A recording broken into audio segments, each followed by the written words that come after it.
रूस और यूक्रेन के बीच जंग को लेकर नाटो देशों की बैठक में क्या कुछ हुआ, अमेरिका के राष्ट्रपति की ओर से क्या कुछ कहा गया है, उसको बताती हुई हमारी यह रिपोर्ट देखिए।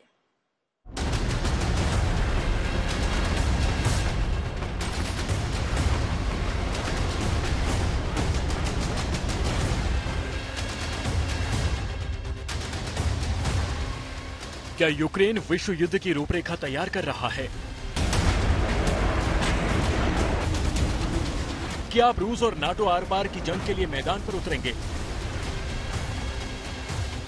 हालात लगातार बिगड़ रहे हैं, घेराबंदी लगातार तेज हो रही है। इस बीच रूस लगातार परमाणु हमले की धमकी दे रहा है। रूसी नेताओं के बयान एक सिरे से देख लीजिए। प्रवक्ता से लेकर विदेश मंत्री और खुद पुतिन तक बार बार परमाणु हमले की बात करते दिख रहे हैं। अब पुतिन की सीधी धमकी सुन लीजिए, जो परमाणु हमले के लिए अपने सेना को तैयार रहने की बात कर रहे हैं।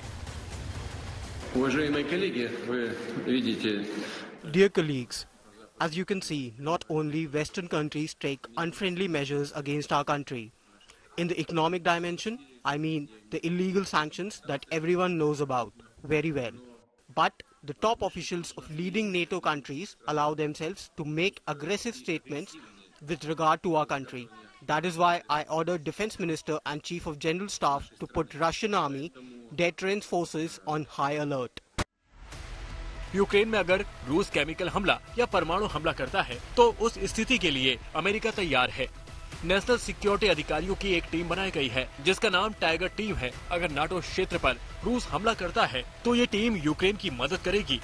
नाटो की बैठक में परमाणु हमले के खिलाफ तैयारी भी एक अहम मुद्दा है। Do you have any message? I know. Do you have any message for Vladimir Putin?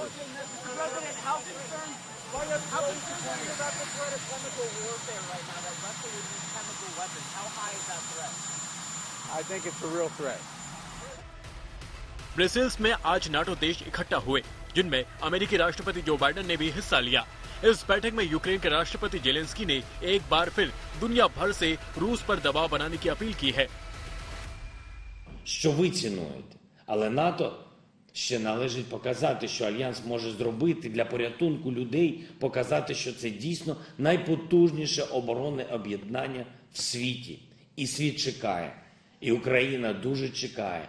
Чекає реальних дій, реальних гарантій безпеки від тих, чиє слово варте довіри і чиї дії можуть зберігати мир по-справжньому. Zelensky ने दुनिया से रूस पर प्रतिबंध बढ़ाने की मांग की। यूक्रेन को नो फ्लाई जोन घोषित करने का मुद्दा उठाया। протикорабельні засоби. यूक्रेन का आसमान रूस की मिसाइलों और बमों से सुरक्षित नहीं है। हमें कोई जहाज या आधुनिक एंटी मिसाइल हथियार नहीं मिले, न हमें टैंक या एंटी शिप हथियार मिले हैं। रूसी सेना अब भी हमारे हजारों लोगों को मार सकती है, हमारे शहरों को तबाह कर सकती है, क्योंकि रूस इस शर्मनाक युद्ध की दशकों से तैयारी कर रहा है।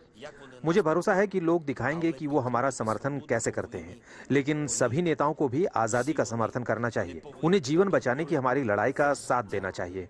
हम नाटो, EU और G7 देशों से गंभीर कदमों की उम्मीद कर रहे हैं।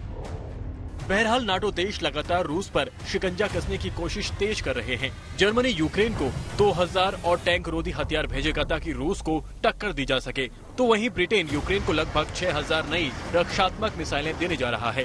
लेकिन ये मदद कहीं न कहीं विश्व युद्ध की ओर दुनिया को धकेल रही है, क्योंकि रूस साफ कर चुका है कि यूक्रेन की मदद दुनिया को विश्व युद्ध तक लेकर जाएगी। पोलैंड से गौरव सावंत, मॉस्को से गीता मोहन के साथ राजेश पवार, कीव, यूक्रेन आज तक।